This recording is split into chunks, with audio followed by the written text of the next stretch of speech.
Bonjour tout le monde, vidéo courte aujourd'hui, dimanche, 7e jour, temps du repos.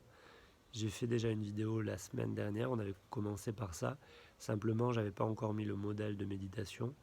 Donc j'ai un sujet que je veux aborder aujourd'hui avec vous, de façon pratique, concrète dans votre vie, en rapport avec ce set. Et, et ensuite la méditation directement. Alors le sujet c'est lequel? C'est le set. Et pour moi, le 7, c'est justement au-dessus de ma volonté, au-dessus de mon moi. C'est au-dessus. C'est ce qui me crée. Et il se trouve, je ne sais pas par quel miracle, que l'être humain, en méditation, mais quand on s'entraîne, ça peut être aussi dans la vie de tous les jours, on peut toujours avoir avec nous cette conscience pure des choses.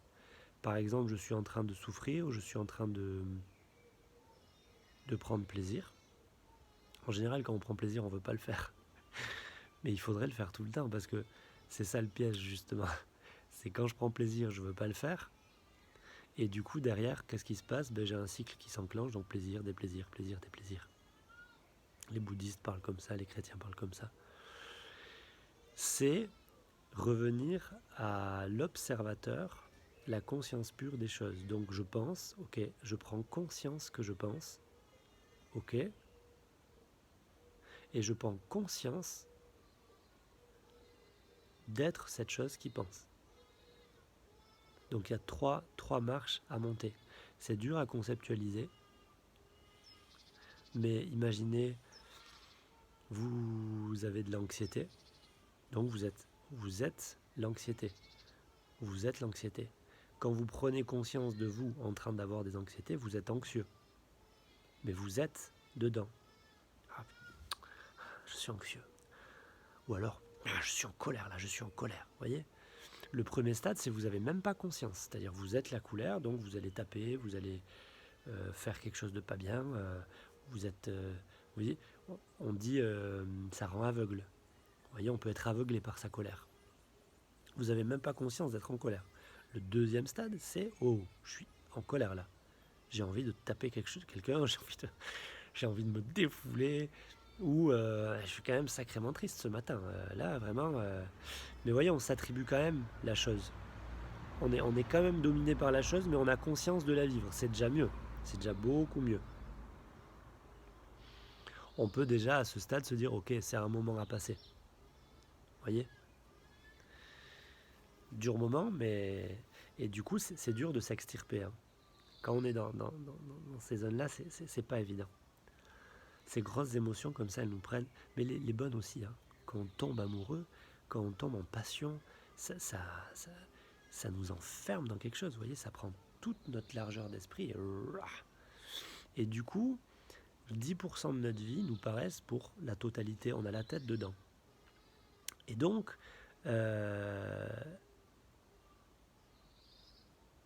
premier niveau, je suis ma passion. Je ne sais même pas que je suis passionné. Je fais la même chose tous les jours.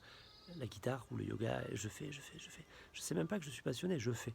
J'aime, je fais. C'est le stade animal bateau.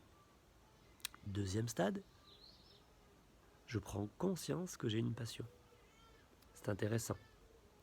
Là, je vais pouvoir construire beaucoup plus de choses. Je vais pouvoir gérer un petit peu mieux la distance et peut-être entendre quelqu'un qui va me dire calme-toi un peu, fais autre chose, respire, voyez.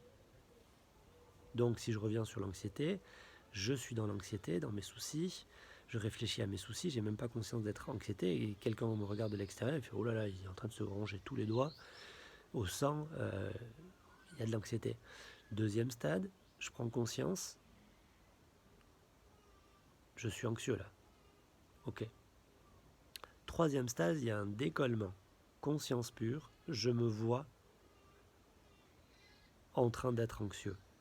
Et du coup, c'est pas ce que je vois. Il y a une prise de conscience directe. Ok, il y a mon corps, il y a l'anxiété et il y a moi qui observe. J'ai mon attention qui a été absorbée par l'anxiété. Je le vois de l'extérieur. Je peux de suite, hop, mettre un écart et voir qu'il y a une partie de moi qui reste pure vierge, saine, et une partie de moi qui est en chantier, qui est comme une frontière, qui se fait attaquer par l'anxiété. Donc là, j'ai la conscience des choses. Ok ? J'ai un écart qui se fait, mais n'entendez pas une séparation, comme je disais hier, c'est dans l'entier. Ces 3 couches, elles sont dans le même présent, dans le même endroit. En 7, tout existe en même temps. C'est cet état-là, tout mon livre La résilience tissulaire est dédié à cet état-là, qui crée un processus thérapeutique dans la mesure où on plonge, le thérapeute ou le méditant plonge dans cet état et en même temps garde conscience des 2 autres parties. Parce que les 2 autres parties, du coup, vont se rééquilibrer, vont se drainer par rapport à l'entièreté. Et l'entièreté, c'est quoi ? C'est le vide. Pourquoi ? Parce que c'est l'absence. C'est l'absence de quoi ? C'est l'absence de définition des choses. En 7, les choses ne sont pas encore définies, alors je ne suis pas encore individualisé. Je suis conscience pure. Et cette conscience pure, elle est commune à l'ensemble de l'humanité. Comment je me suis écarté de cette conscience pure ? En voulant apprendre, en définissant, en sectorisant. L'enfant arrive, il est conscience pure. Mais cette conscience pure, attention, elle n'a pas conscience d'exister. Elle ne peut pas prendre conscience de sa propre existence puisqu'elle n'a pas encore intellectualisé. Elle n'a pas de mémoire, elle n'a pas de mots, elle n'a pas d'intellect. C'est là où c'est intéressant de voir, par exemple, dans la prière à Marie, chez les catholiques, donc Marie, c'est le symbole de l'incarnation, de la terre, c'est la terre mère, vous voyez. La Vierge Marie, c'est le symbole de cette terre vierge. C'est Maya pour certains. Eh bien, alors l'enfant Jésus sort de ses entrailles. Donc quand la terre est vierge, donc pure, c'est pour ça qu'on travaille un chemin spirituel, c'est se purifier. Ne vous inquiétez pas, hein, si vous entendez ma fille pleurer, c'est ma femme qui lui change sa couche. C'est pas, ça va ?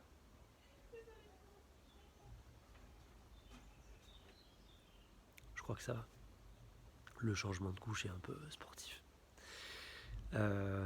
Qu'est-ce que je disais ? Ben Marie, tiens. Je parle de Marie, ma femme apparaît. Vous vous rendez compte ? La mère des mères. Vous avez compris que toute l'humanité sortait du ventre des mamans ? C'est pas rien ça. Hein ? Et c'est le temple sacré terrestre. Hein ? Ça, c'est le temple sacré, on va dire, l'entre-deux, l'atmosphère. Il y a le temple sacré céleste, le trône dont on parlait hier. Mais une maman, c'est le temple sacré terrestre, son ventre. Toute l'humanité vient de là. Bon, je reviens. Donc, quand tout le chemin spirituel, sa volonté, c'est de créer une Marie pure et saine, c'est-à-dire une terre, une énergie, une âme, un corps, un terrestre pur, pour pouvoir recevoir l'Esprit pur. Mais dans cette prière, à un moment, on dit « Sainte Marie, Mère de Dieu ». Bon, c'est curieux, pourtant ils sont monothéistes. Hein ? Eh bien, je crois que c'est très concret. Ces prières ont été faites par des chercheurs, en dehors des dogmes. C'est de la très fine philosophie, très fine spiritualité. Et du coup, voilà comment moi je le comprends. L'enfant arrive pur, donc Marie est vierge, hein, la terre est pure. Ok ? La Vierge Marie est en chacun de nous, hein, on est d'accord. Le féminin est en chacun de nous, donc le symbole du féminin, etc. Donc en tant qu'enfant, j'arrive pur. C'est Dieu qui me porte. C'est-à-dire c'est la vie qui me fait vivre, mais je n'ai pas encore conscience d'exister. Je suis au stade animal. Et dans un deuxième temps, je vais arriver au stade enfant, je vais commencer à avoir conscience d'exister. Et puis l'autre, on a parlé de ça aussi, je crois, au niveau du 4e chakra, l'autre commence à exister. Ça, c'est important, comme l'animal, il a pas conscience de lui, donc pas vraiment conscience de l'autre, il est sur des automatismes naturels, vous voyez, des automatismes qui passent par des émotions et des choses. C'est ce qu'il y a de plus divin, parce que c'est pur, mais il n'a pas conscience, il n'a pas le libre arbitre, et il n'a pas conscience d'exister, donc l'existence de l'autre. Le lion, quand il bouffe l'antilope, je ne suis pas sûr qu'il fasse une dépression derrière en disant « Oh, je suis méchant », vous voyez. Il mange, voilà, c'est naturel. L'être humain, dans son processus, il va créer cet intermédiaire, il va avoir conscience de lui, et donc il va commencer à avoir conscience des autres.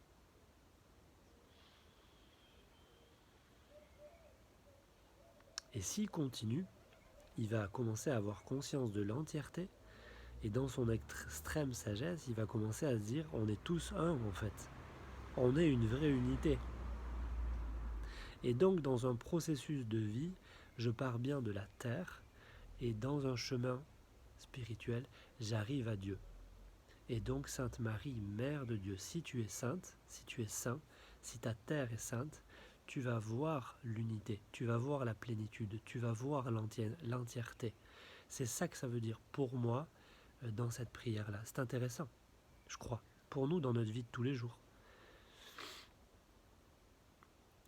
Ok, je peux prier et attendre que ça descende, mais ok, je me retrousse les manches aussi et j'engage un travail personnel.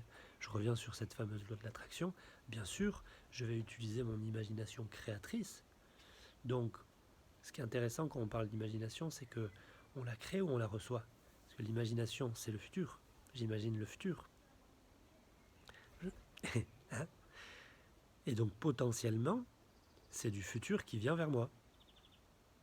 À moi ensuite de me retrousser les manches, de créer ce que j'ai visualisé pour que ça corresponde effectivement à ce futur et que donc il y ait alignement entre le haut et le bas, entre le futur et mon imagination dans le passé. Ok ? Dans le 7, tout est là. Tout ce que je viens de dire, tout est là en même temps. La mère, le père et l'enfant. La matière, l'information et la conscience de la matière et de l'information. Vous voyez que c'est donc dans l'enfant que va se créer la conscience du père et de la mère. Parce que c'est l'enfant qui est dans le présent. C'est l'enfant qui est dans le présent. C'est l'enfant qui est dans le présent. Cette conscience pure. Quand j'accède à ça, quand je me mets en conscience pure, quand j'ai conscience d'exister et de supporter à un instant T de la souffrance, je vais voir de suite, écoutez bien ce que je vais dire, que cette souffrance est avant tout une énergie. Et que jusqu'en 6, je peux avoir des techniques, me bagarrer, apprendre à gérer cette souffrance, à l'absorber, à la clarifier. Les bouddhistes ont beaucoup travaillé là-dessus, les chrétiens ont beaucoup travaillé là-dessus, prendre la souffrance des autres, la purifier, la libérer, cette compassion bouddhiste qu'on retrouve entièrement chez le symbole du Christ, c'est il est venu pour prendre nos péchés et les libérer définitivement.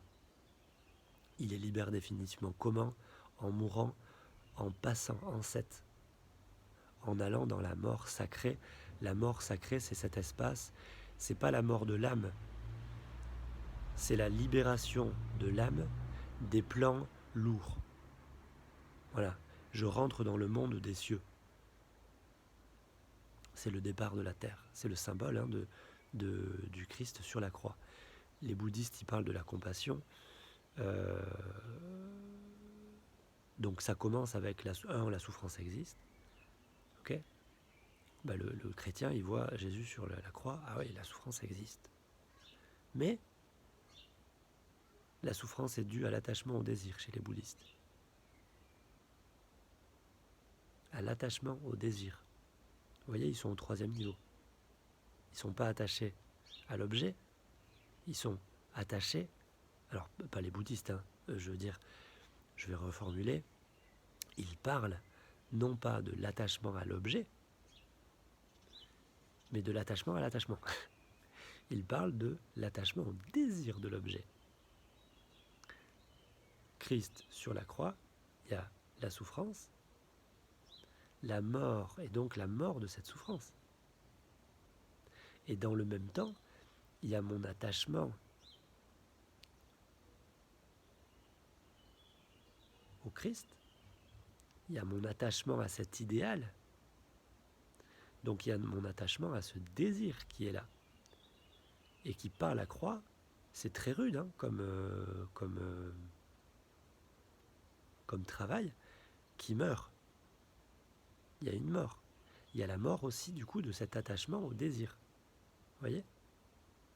Et dans les deux cas, chez les bouddhistes comme chez les chrétiens, alors les bouddhistes vont dire, quand on se détache, pour gérer la souffrance, pour ne plus être dans la souffrance, il faut se détacher du coup du désir, pas de l'objet. Du coup on est détaché de l'objet, hein, forcément, mais ça remonte d'un cran encore une fois. Se détacher du désir de l'objet.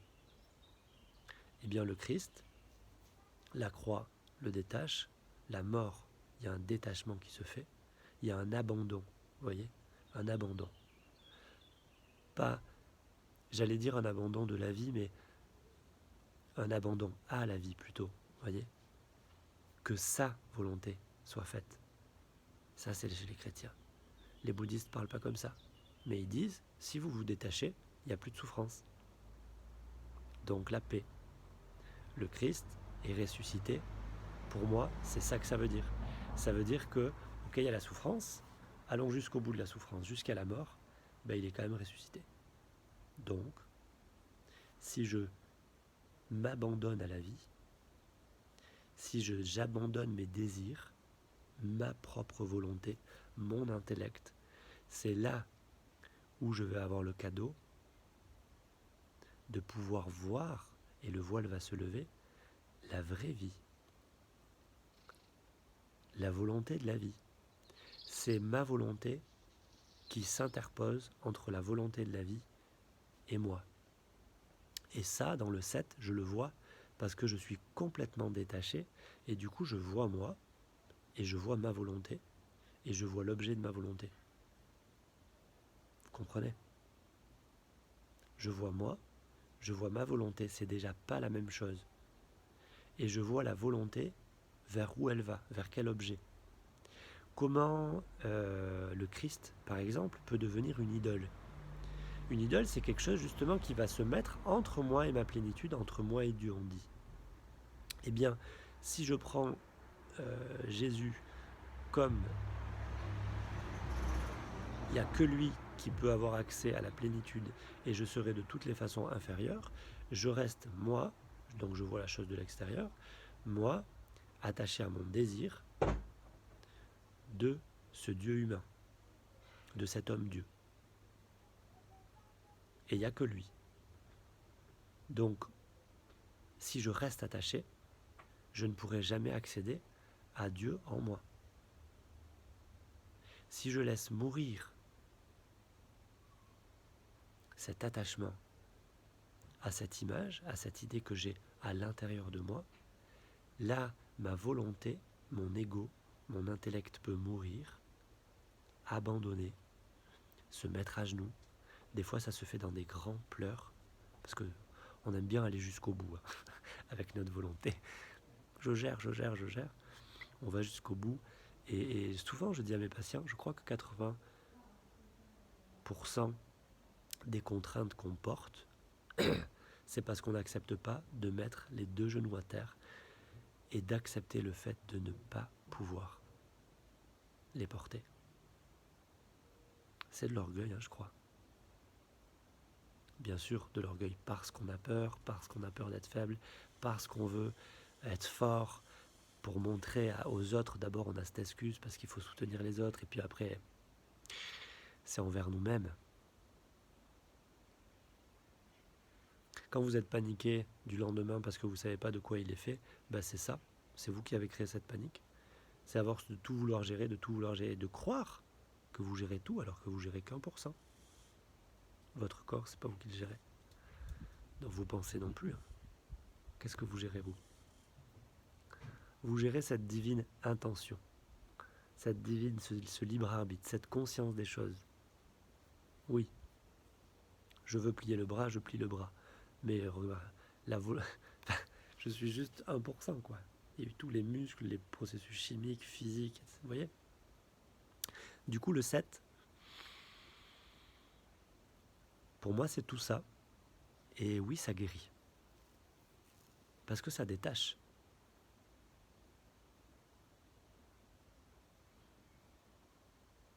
Je reviens sur le livre de Satprem dont j'ai parlé, j'ai mis le nom dans la description hier, Aurobindo ou l'aventure de la conscience, le livre de Satprem.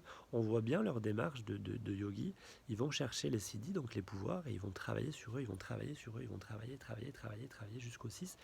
Et ils notent bien le moment où ils se rendent compte qu'ils arrivent à faire des choses extraordinaires, mais ce n'est pas assez parce que c'est toujours suivant leur volonté. C'est moi ce que j'ai compris. Ça reste dans le mental, comme ils disent eux. Et ils veulent passer au supramental, c'est-à-dire ils ne veulent pas forcer les choses, ils ne veulent pas avoir besoin d'être tout le temps là, concentrés dans leur travail pour faire des choses extraordinaires.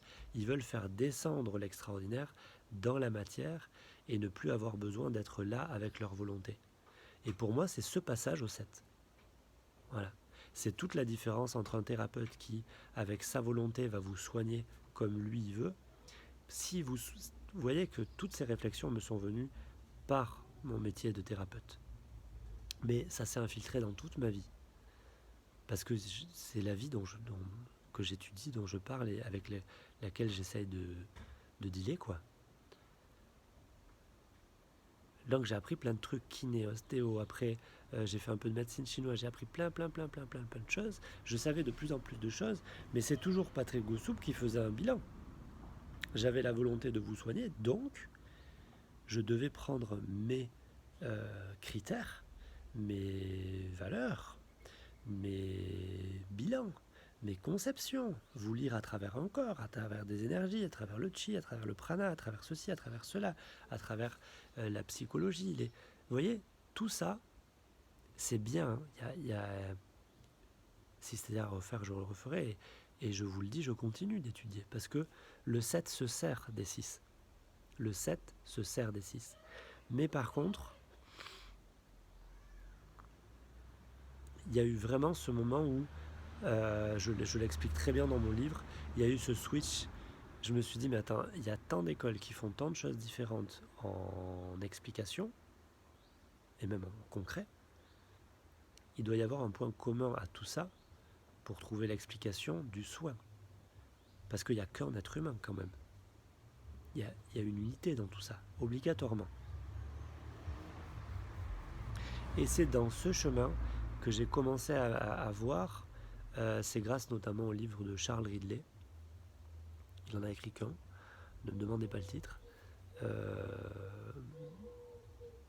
Au livre de Rolin Baker. En médecine chinoise, il y a le toucher taoïste. C'est grâce à toutes ces choses que j'ai pu me dire, ok, il faut que tu t'enlèves de l'équation, entre guillemets. Il faut que tu enlèves ta volonté pour que puisse exister ton patient. Et plus tard, Maître Arnov, un ami cher à moi, maître de Seitai, une forme d'ostéopathie orientale japonaise, créée par Noguchi, m'a offert des livres, dont un livre de Noguchi, où il explique, lui il passe par l'explication de la respiration, et ça rejoint tout à fait ce lieu où l'on va, où on s'absente, on dit qu'on va dans le vide, donc dans le plein de potentiel, dans la liberté totale. Les choses ne sont pas encore manifestées. C'est là que ça vibre le plus haut, donc là où il y a le plus d'énergie potentielle, et c'est là où il y a le plus de liberté. Parce que quand je me décale et que je regarde moi, mon attachement au désir, le désir et l'objet, Je vois tout ça. Et donc tout se disloque naturellement et les choses reviennent à leur place. Et c'est ça qui est intéressant dans votre vie. Tout bêtement, dans votre vie, c'est prendre du recul. Déjà. Je ne vous dis pas que quand vous prenez du recul, vous allez en 7, mais je vous dis que c'est le même principe de base. Vous voyez, prendre du recul, se détacher, sortir la tête du guidon. Ok. Ah tiens, il y a une solution par la droite, en fait, je l'avais pas vu. Ben non, tu avais la tête dans le guidon, tu voyais pas que la solution, elle était à droite. Et une fois que tu décolles ta tête du guidon, tu n'as pas besoin de continuer de travailler. La solution, elle coule de source. Et bien quand je pose mes mains et que j'amène mes patients dans cet endroit-là, et moi, quand je suis dans cet endroit-là, la solution, elle apparaît. Elle vient toute seule. Et dans ce second temps, eh ben, je tourne le volant et je vais à droite. Je peux de nouveau réintervenir, mais dans un troisième temps, vous voyez. Et donc c'est tout le chemin spirituel, je crois. Pour être pleinement heureux dans sa vie, il ne faut pas chercher à être heureux. Tant que vous cherchez à être heureux, vous êtes attaché au désir d'être heureux.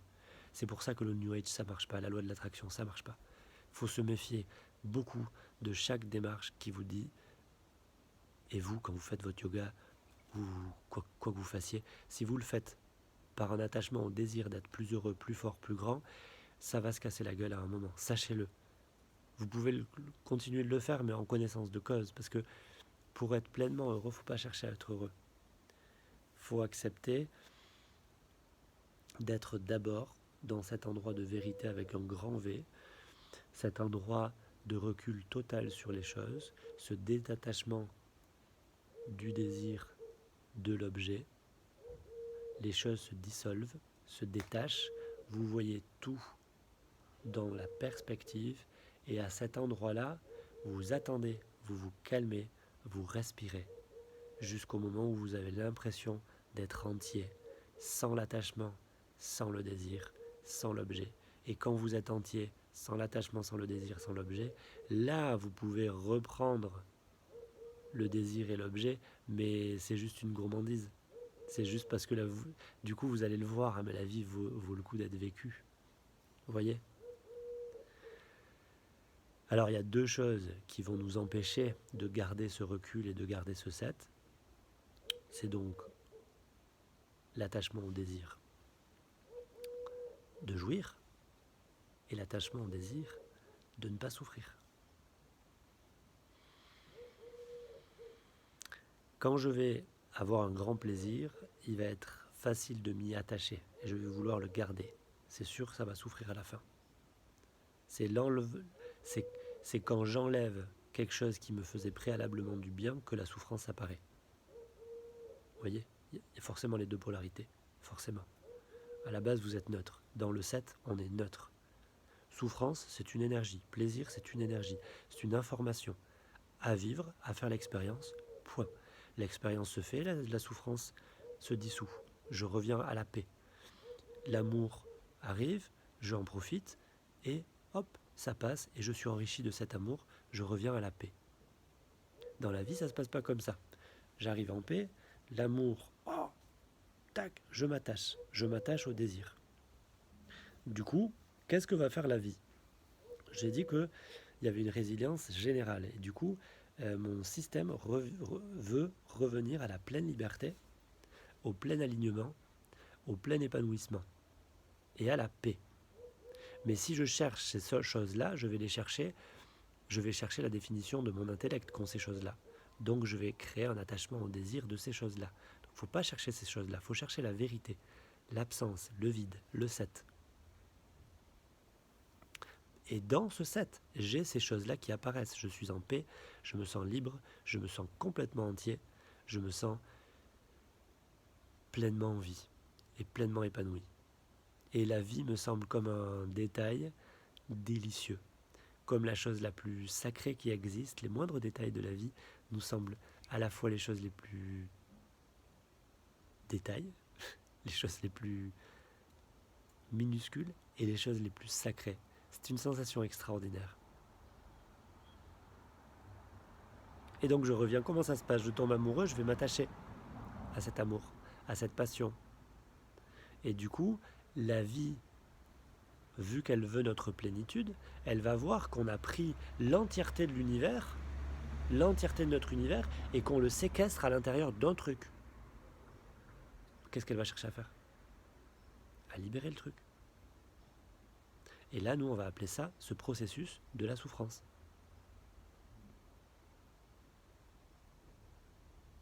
Deuxième chose. Donc, excusez-moi, avant de passer à autre chose, ce que je dis, je le dis simplement comme ça, mais c'est très profond et ça peut être vraiment, vraiment, vraiment très douloureux. Parce que c'est fondamentalement ce que la vie fait, elle nous libère. C'est un chemin vers la sagesse, c'est un chemin vers Dieu, c'est un chemin de libération. C'est pas la vie, j'en ai parlé dans une vidéo, elle n'est pas là pour nous dépouiller de ce qu'on a. Elle ne fait pas ça pour créer de la souffrance. Ce n'est pas un combat, arrêtez de combattre la vie. Arrêtez de combattre la vie. Vous avez le droit de vouloir, vous avez le droit de créer, mais arrêtez, écoutez la vie. Arrêtez de la combattre.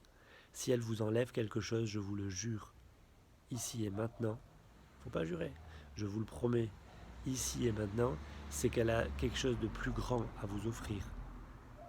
J'en suis convaincu parce que je l'ai vécu par plein d'événements, mais aussi en éveil. Il y a un moment où j'ai été réveillé. Si vous êtes 1000 fois plus grand que ce que vous pensez, et ce que vous vivez dans votre vie est tout petit la plupart du temps. Et quand vous vivez dans ce tout petit, vous vous mettez à souffrir parce que vous avez peur de le perdre. Quand vous vivez dans votre entièreté, vous êtes hyper content de vivre dans ce tout petit, et vous savez que dans ce tout petit, il y a Dieu et l'entièreté de la vie. C'est ce que disent toutes les traditions d'apprécier le simple dans la vie. Alors moi, je ne vous forcerai pas à apprécier le simple directement, parce que c'est une démarche qui peut être austère, ascétique, et qui peut être douloureuse, et qui peut rajouter de l'intellect à l'intellect, vous voyez? Vouloir être sage avant d'être sage, je pense que ça fait plus de souffrance encore. Excusez-moi, il y a un scooter. J'avais dit que je ferais court, c'est mal parti, je suis désolé. Ce que je vous conseille, c'est, en tout cas moi, ce que j'expérimente, j'en ai parlé au 5e chakra je crois, ou au 4e, je médite, je fais mon yoga et je vais reprendre conscience. Donc je prends soin de moi, et en prenant soin de moi,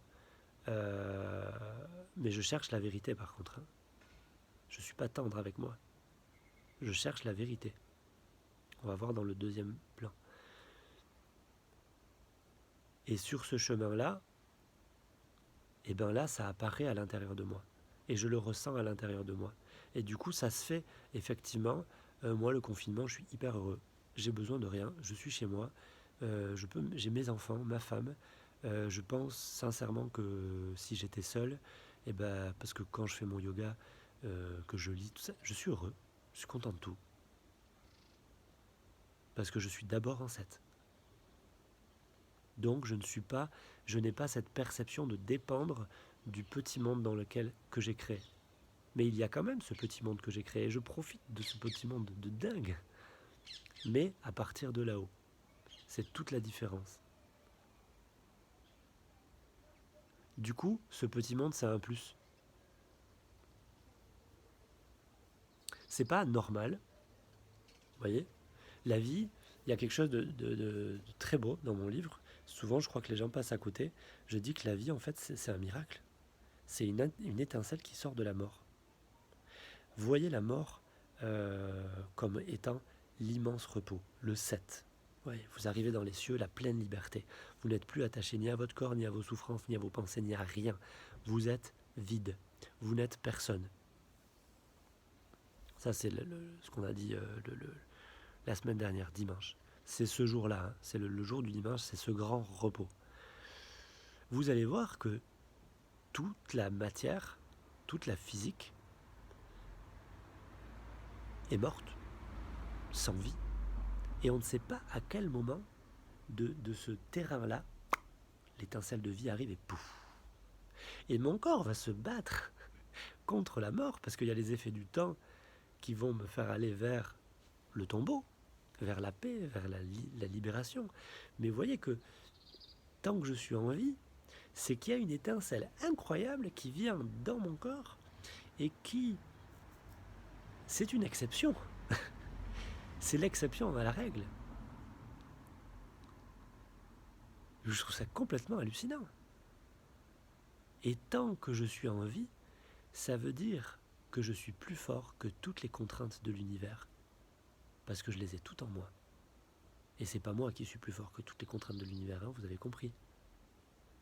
C'est l'étincelle de la vie. Et je vais passer le plus clair de mon temps à être malheureux parce que j'ai pas le bon café, parce que je peux pas sortir de chez moi, parce que c'est pas un reproche que je vous fais et ça n'a rien de simple. Ça n'a rien de simple. Rien. Simplement, vous êtes plus grand que ça au fond de vous et c'est ce plus grand que ça qui vous envoie des messages de souffrance pour vous dire mais c'est pas la souffrance le problème. C'est ta réaction à l'information qui crée la souffrance. C'est ta réaction le problème. Deuxième axe, depuis longtemps on ne veut plus souffrir. Et là aussi il faut se méfier du New Age. Quand vous faites quelque chose pour être heureux, vous êtes attaché au désir de l'objet qui va créer être heureux.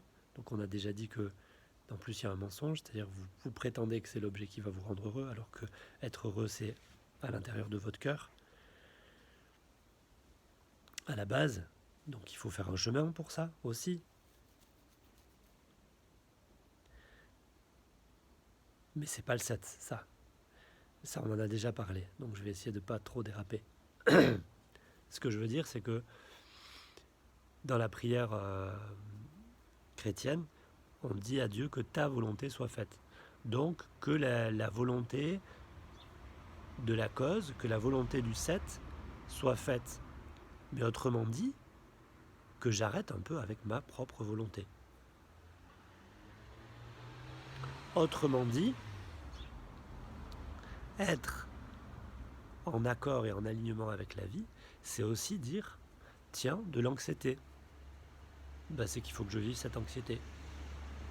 Ok.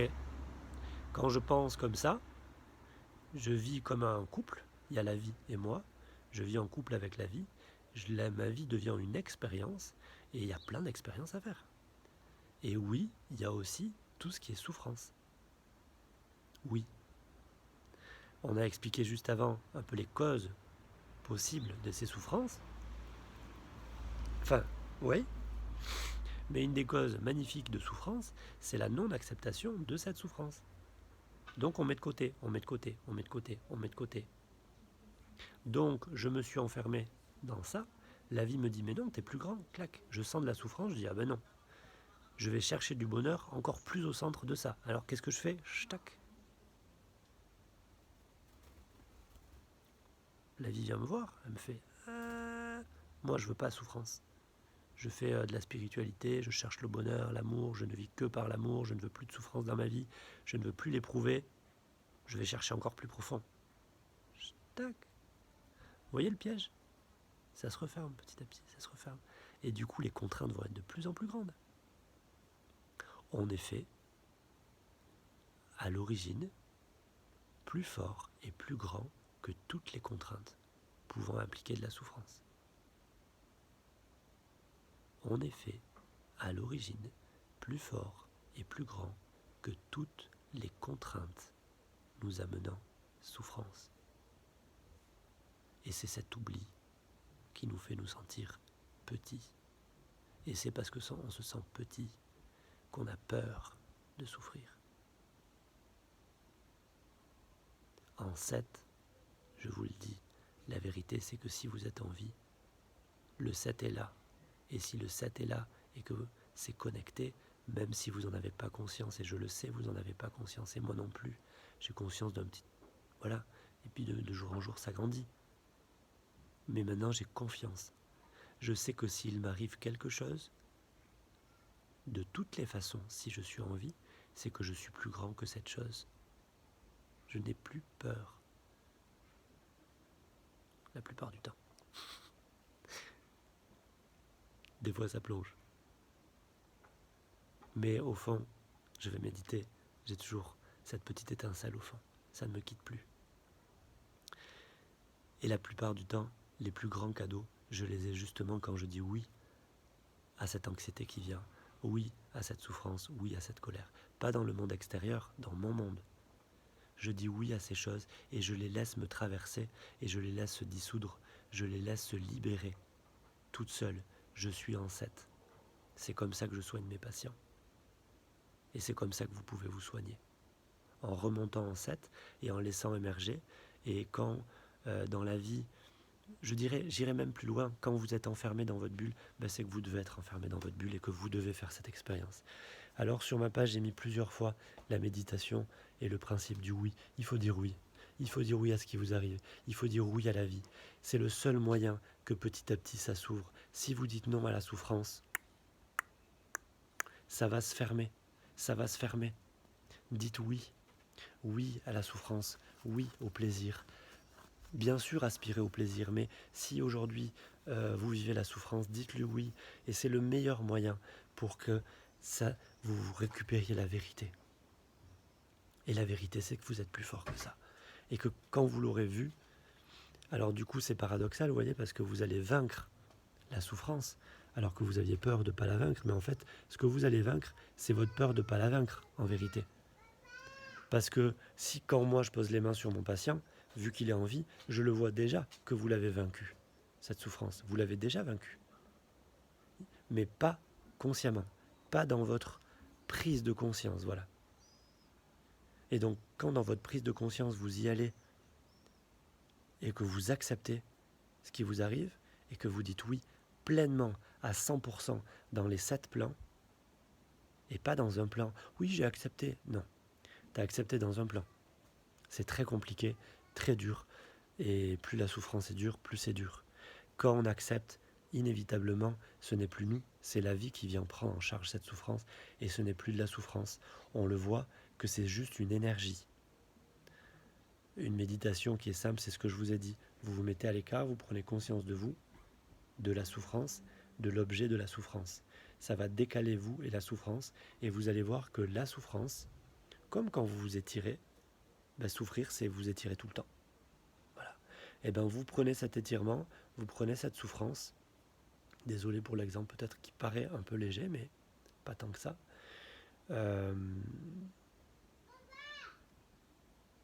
Et vous allez simplement comprendre que cette souffrance-là est une expérience et il y a une énergie à l'intérieur. Et que cette énergie, c'est la même énergie neutre que pour les choses agréables. Et là, vous allez récupérer de l'énergie, récupérer de l'énergie, récupérer de l'énergie. Troisième façon, c'est toujours la même chose, mais troisième façon d'exprimer la chose, c'est que vous avez créé une bulle, vous ne voulez pas vivre la souffrance. Du coup, vous avez mis des choses, des objets de souffrance et de la souffrance à l'extérieur de votre propre bulle. Vous ne voulez pas vivre la souffrance. Alors si vous ne voulez pas vivre la souffrance, ça veut dire que vous ne voulez pas vivre l'entièreté de ce que vous êtes, de votre vie en fait, de ce que vous prenez conscience. Donc dans votre propre esprit, vous avez créé des barrières vous-même et mis un dedans et un dehors. Vous avez écarté les choses, mais ces choses-là, elles font partie de vous. Quand en psychanalyse, vous parlez de maman, de papa, ils ont fait ceci, ils ont fait cela, vous parlez de choses qui existent dans votre propre esprit. Excusez-moi, il faut que je recharge mon téléphone. Excusez-moi.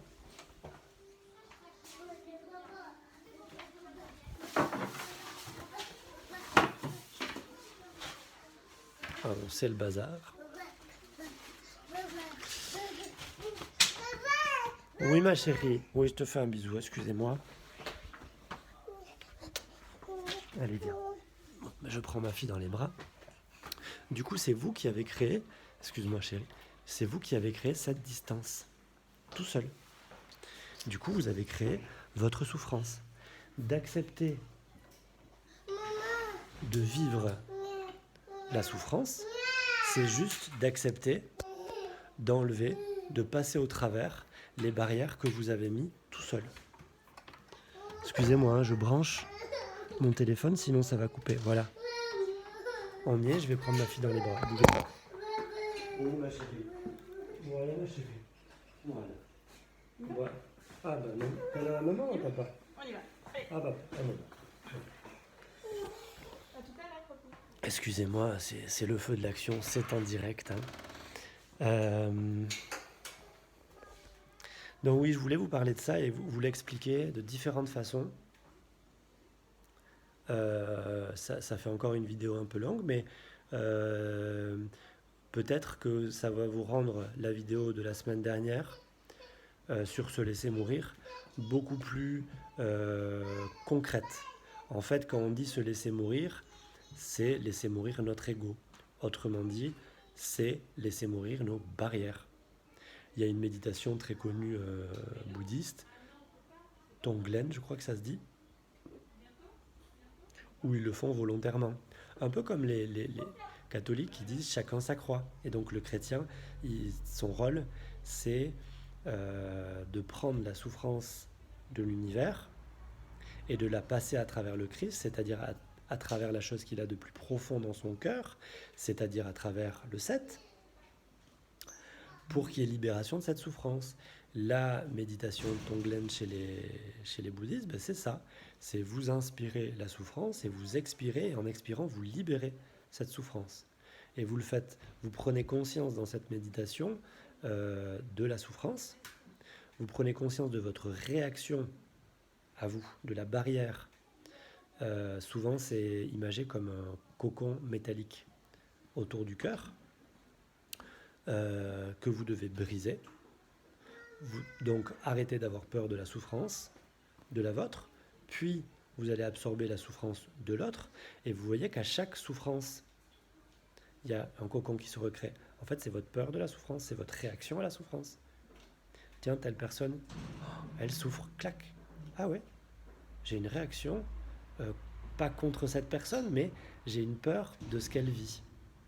Et donc, je vais casser mon cocon, inspirer la souffrance en imaginant un nuage, machin, inspirer la souffrance de cette personne et sur l'expiration, expirer léger, clair et libérer au plus profond de mon cœur cette souffrance. Alors cette méditation, ne la faites pas. Je crois qu'il est essentiel d'être en 7. Donc en 7 là ou en 7 là, c'est comme vous voulez. Mais en 7 d'abord, c'est essentiel. Sinon, vous prenez la souffrance et vous la gardez. Okay, parce que déjà, gérer vos souffrances, c'est déjà pas mal. Et c'est vrai que plus vous avancerez, c'est souvent une mauvaise compréhension sur un chemin, c'est que on prend conscience de plus en plus de choses, notre niveau augmente, et du coup, on est amené à être de plus en plus large. Et en étant de plus en plus large, eh on va prendre à charge inévitablement plus de parties de nous, c'est-à-dire plus de l'autre, plus d'autres personnes. Ouais, c'est le 7, on peut dire ça, on peut dire ça, on peut dire ça. Dans le 7, on est tous un, on est tous ensemble. Et donc, votre souffrance, c'est ma souffrance. Et il est illusoire de penser que les grands maîtres sont plus heureux, plus dans le plaisir. Non. Par contre, ils ont 10 fois plus conscience que nous. Moi, sur mon parcours, j'ai pris conscience et j'adore la phrase de Satprem qui dit l'évolution, c'est pas d'être plus heureux, plus fort, etc. C'est d'être plus conscient. Ça, moi, j'en ai fait ma phrase favorite. Et c'est pas plus facile aujourd'hui qu'il y a 10 ans. Il y a même des fois, un ami se reconnaîtra où on se dit on peut pas revenir un peu en arrière là. C'est pas plus simple, c'est juste plus conscient. Par contre, c'est beaucoup plus vivant du coup. La vie est en une journée, il se passe 10 ans quoi. C'est incroyable, c'est plus chargé. Et dans le même temps, on aide beaucoup plus de gens. Puisque notre système ayant drainé ses souffrances, il n'y a plus la coque qui se crée, on n'en a plus peur. Le chrétien qui croit fort dans le Christ, qui croit fort en la réincarnation, et donc que le Christ est plus fort que la mort c'est la somme de toutes les souffrances. Là je parle de la mort classique, celle dont on parle classiquement. Le chrétien qui croit et qui vit avec le Christ en lui, ben, il devient plus fort que ça. Et donc, quand vous avez des souffrances et que vous croyez comme ça, lui, il sait que il a le Christ en lui, donc il a l'univers en lui. Donc, quand il pose, quand vous lui parlez ou quand il est avec vous, eh ben, votre souffrance est drainée par sa fréquence, par sa conscience. Ben, le bouddhiste, c'est pareil, c'est exactement pareil. Voilà, la méditation Tonglen, là, c'est... Voilà, moi je suis convaincu que toutes les traditions vont au même endroit, euh, avec, ceci étant, le respect total de chaque particularité. Parce que je suis un individu différent, je suis spécifique. On a tous le même Dieu, mais moi je suis spécifique, j'ai mon parcours spécifique. Et celui qui est chrétien, il n'est pas pareil que le bouddhiste, il n'est pas pareil que le musulman, il n'est pas pareil que... euh, etc., que l'hindou, que le yogi, que l'ésotériste. Ils ont chacun une spécificité. euh, et je crois que c'est à respecter, parce que euh, même si je fais beaucoup de yoga et que je pense qu'on vit une époque où une époque extraordinaire où il faut qu'il y ait une communion féminin-masculin, une communion Occident-Orient, et c'est le moment, et c'est vraiment génial. Vous voyez, une communion science exotériste, donc notre science, et science ésotériste, c'est-à-dire science du monde intérieur, science de l'esprit. Je crois qu'on est vraiment à l'époque, une époque magique pour ça, magique. Je dérape complètement, hein, là, c'est plus le 7. On revient, excusez-moi, mais je crois que vous avez compris le rapport à la souffrance, et c'était pour vous dire que voilà, tant que vous êtes dans les 6 premiers niveaux, vous êtes possiblement dans ce domaine-là, et c'est pour ça que Jésus, quand le diable vient le tenter, une fois, deux fois, trois fois, il lâche pas l'affaire, Jésus. Euh, il le domine donc, il ne se fait pas avoir par l'attachement au désir d'eux, par la dualité dont on a parlé, par la non-digestion dont on a parlé. Il reste pur, il reste sain, même face à toutes les tentations, à toutes les agressions. N'empêche qu'il dit quand même, c'est quand même le diable, dualité, c'est le prince de ce monde. L'intellect, le petit intellect, cette dualité, ce contre, être contre, ces barrières, ça fait partie de ce monde. C'est par les barrières que notre monde existe.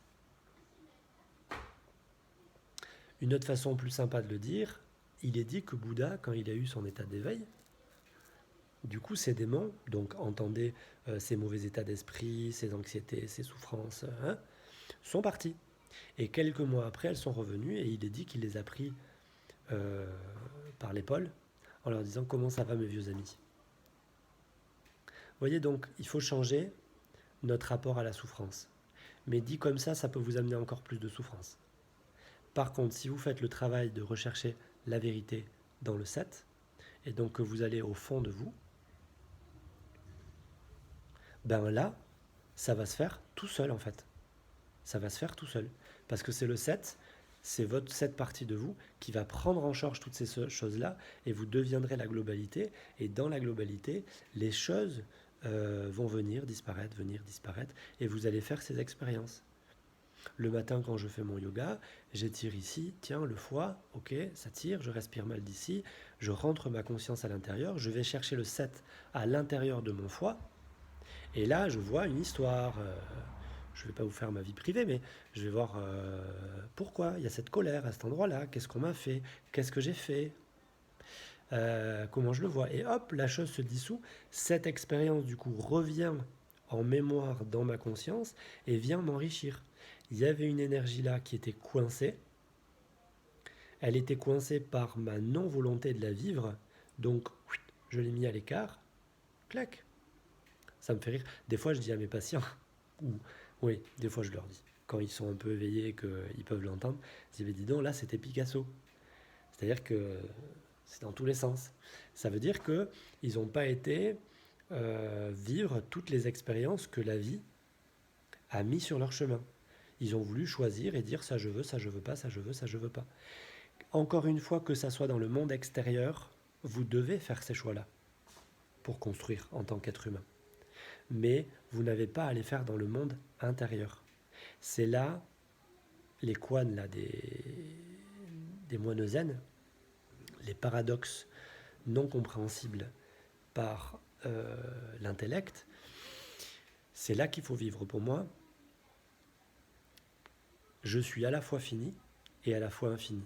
Dans mon monde intérieur, je dois cheminer vers l'infini. Dans mon monde extérieur, je dois définir et donc devenir fini. Je dois définir ma vie. Mon fils, il a besoin de savoir, papa c'est comme ça, les règles c'est comme ça, l'autorité c'est... Vous voyez, c'est pas un jour oui, un jour non, papa c'est l'infini, non. Non, parce qu'il ne pourra pas créer son intellect lui,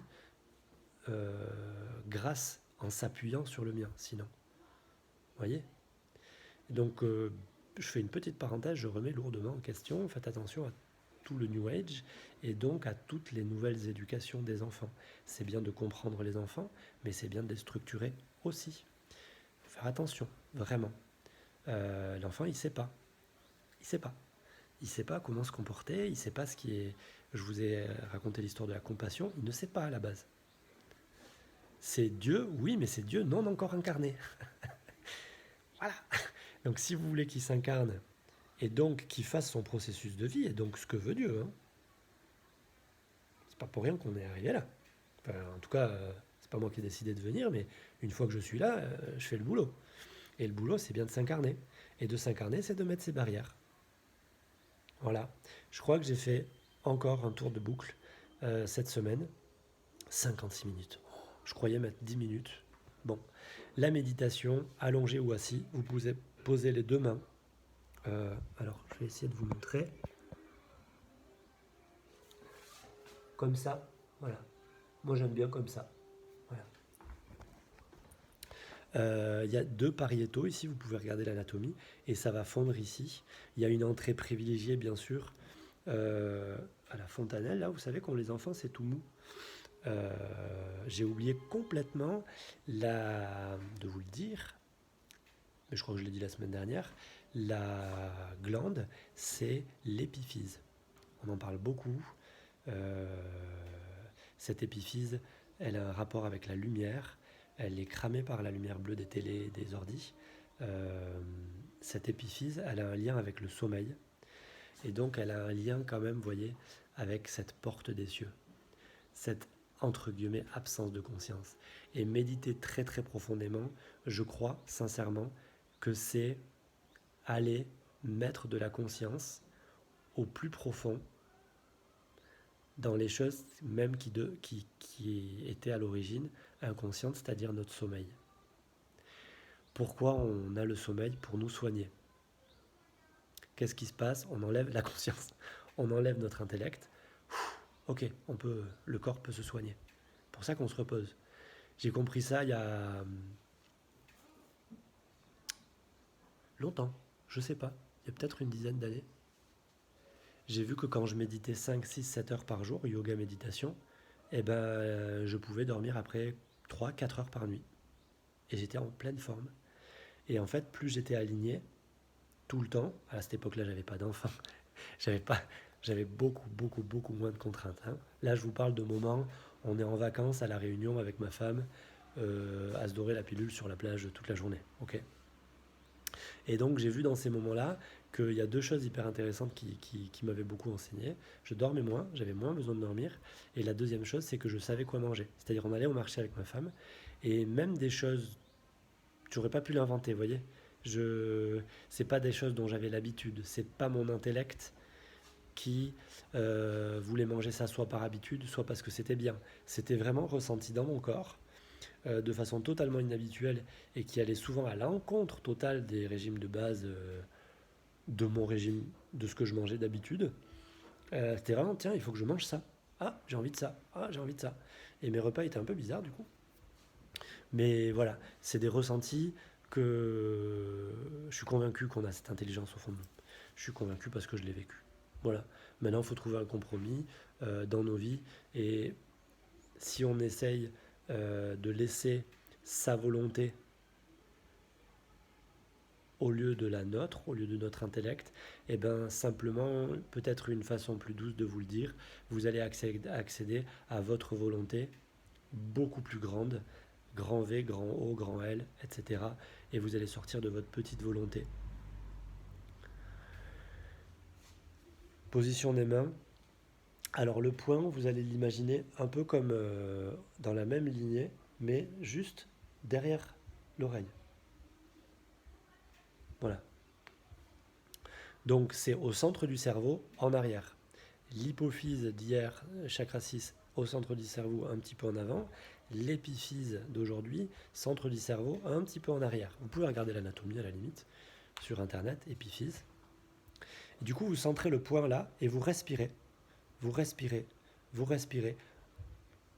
Là, c'est vraiment comme vous le sentez. Soit vous redescendez et vous remontez, soit vous y allez direct. Mais d'abord, toujours conscience du corps. Vous faites le tour, les pieds, les jambes, etc. Conscience du corps, ensuite conscience du souffle. Vous prenez conscience, inspire, expire, l'air qui entre, qui sort. Vous pouvez redescendre si vous voulez. Vous diminuez la vitesse tout doucement de la respiration. Vous rentrez en consistance. Et là, vous créez ce point au centre du cerveau, juste en arrière, et vous focalisez un point et vous respirez au travers de ce point. Et ensuite, vous créez un tout petit ballon, une bulle, une cellule qui inspire, qui relâche. Vous inspirez l'énergie de l'univers, tout le savoir de l'univers, tout ce qu'on vient de se dire sur le 7, et vous relâchez tout votre intellect, tous vos savoirs, toutes vos habitudes, tout ce qui est automatique, tout ce qui est encrassé, tout ça vous relâchez. Votre savoir, relâchez. Ayez plaisir à ne pas savoir, ayez plaisir à abandonner, à n'être personne. Ça, j'en ai parlé beaucoup dimanche dernier, revoyez la vidéo. Inspirez, relâchez. Et bien cette bulle, elle est blanche. Et blanc brillant. Et vous allez inspirer du transparent, du vide, du transparent, à l'intérieur du blanc. Et vous allez rendre ce blanc brillant encore 1000 fois plus brillant, scintillant, transparent. Vraiment brillant, je ne sais pas, comme un diamant. Voilà. Et un diamant non coloré. Un vrai diamant. Là. Et c'est par ce diamant que vous réceptionnez votre fréquence. Je fais ça, c'est un geste. C'est dedans. Vous voyez ce que je veux dire en 3 dimensions. La fréquence, elle est dedans, elle est au plus profond d'eux, mais on peut aller la chercher à l'extérieur. Ça, je vous l'ai déjà expliqué, je ne reviens pas là-dessus. Donc, vous inspirez à l'intérieur du diamant, du brillant, transparent. Vous faites ça. Une fois que vous avez votre belle bulle de diamant, vous relâchez tout. Et là, vous vous laissez prendre par le vide. Réécoutez la méditation de la semaine dernière. Vous vous laissez prendre par l'abandon de vous. Vous vous laissez mourir. Vous laissez tout tomber. Vous entrez dans le vide, dans le non défini. Dès qu'il y a un mot, vous le laissez comme suspendu dans ce vide. Vous le regardez, ok. Si des pensées viennent, vous les regardez, ok. Vous les laissez passer, vous êtes dans le vide. Si vous pouvez même être dans le vide, avoir conscience de votre corps dans le vide et de ces pensées qui viennent, qui partent. Ou de ces douleurs qui apparaissent à droite, à gauche, ou de ces pleurs qui apparaissent à droite, à gauche. Et vous laissez, vous regardez votre corps vivre ces choses-là. Il va drainer beaucoup de choses. Ça, c'est l'état de résilience tissulaire. Voilà. Mon bouquin parle quasiment que de ça. C'est le centre de l'auto-traitement. Donc pour moi, cette fréquence qu'on va chercher, c'est un architecte, c'est un médecin, c'est un organisateur, c'est un conseiller, c'est la vie. Voilà. Et je vous souhaite vraiment de tout cœur de vivre dans son amour avec un grand A, pas le petit amour intellectualisé, le grand amour qui assume aussi les souffrances, tout, la vie. Je vous souhaite de vivre dans les mains de cette vie et de vous sentir porté. Voilà. Je vous souhaite un bon dimanche. On vient de finir encore un cycle. Je suis vraiment très content, moi, de tout ce que je vous dis. Je pense qu'il y a vraiment matière à aller de l'alpha à l'oméga. Vraiment. Vous avez les 7 chakras. On a parlé de la vie de tous les jours. On a parlé d'énergétique. On a parlé de physique. C'est comme ça que je travaille. C'est comme ça que je vis. Et c'est un modèle qui s'est construit petit à petit. C'est pas le mien, c'est juste ma pédagogie que j'ai construite de ce modèle. Ce modèle, il existe depuis... On a des traces il y a 6000 ans, et tout ce que je vous dis, c'était déjà connu. Mais simplement, c'est ma pédagogie 2019, Patrick Gossoub, européen. J'ai fait le catéchisme, voilà, vous voyez. Ostéopathe, scientifique. Et du coup, j'espère que par cette pédagogie, vous pourrez accéder à ces savoirs beaucoup plus anciens et pourquoi pas avoir envie d'aller lire des choses peut-être plus ardues, mais euh, voilà, ou pas, ou de la poésie. La poésie, c'est là, hein, ok. Les arts, c'est là. C'est avec les anges et les archanges, ok. Là, vous sortez de tout ça. Vous sortez de plaisir, déplaisir, ange, démon, bas, haut. Vous sortez de tout ça. Vous êtes vide en esprit et en vérité. La pleine contemplation, c'est ça, c'est le 7. Euh, c'est pas s'énergétiser, non. Non, non. Je ne fais pas un exercice pour... Non, j'arrête, ok. Passez un très bon dimanche, si c'est dimanche pour vous. Voyez comme c'est pas mal, hein. Moi j'aime bien, ça me fait travailler, ça m'a beaucoup fait travailler, là les 3 cycles qu'on a fait à chaque fois sur des jours de semaine. Un, 2, 3, 4, hop, et on reprend, et à chaque fois ça déterre des couches, et ça réaligne des choses, ça harmonise, c'est très intéressant, vraiment, comme pratique. À bientôt, bonne journée, partagez, page Facebook, La Résilience Titulaire, chaîne YouTube, Patrick Gossoub. Si vous aimez, si ça vous apporte, faites-vous un peu le devoir de l'apporter à d'autres. Partagez. Voilà, et je suis à partir du 11 mai au cabinet. Je suis toujours joignable par mail. J'ai toutes mes coordonnées sur mon site patrickgossou.com. Et je ne sais pas quand je pourrai reprendre les ateliers méditation et traitement que je fais. Il me tarde du coup avec toutes les vidéos qu'on a fait. Là, j'ai plein de choses à partager. Il me tarde de vivre ça en chair et en os avec vous. Bonne journée!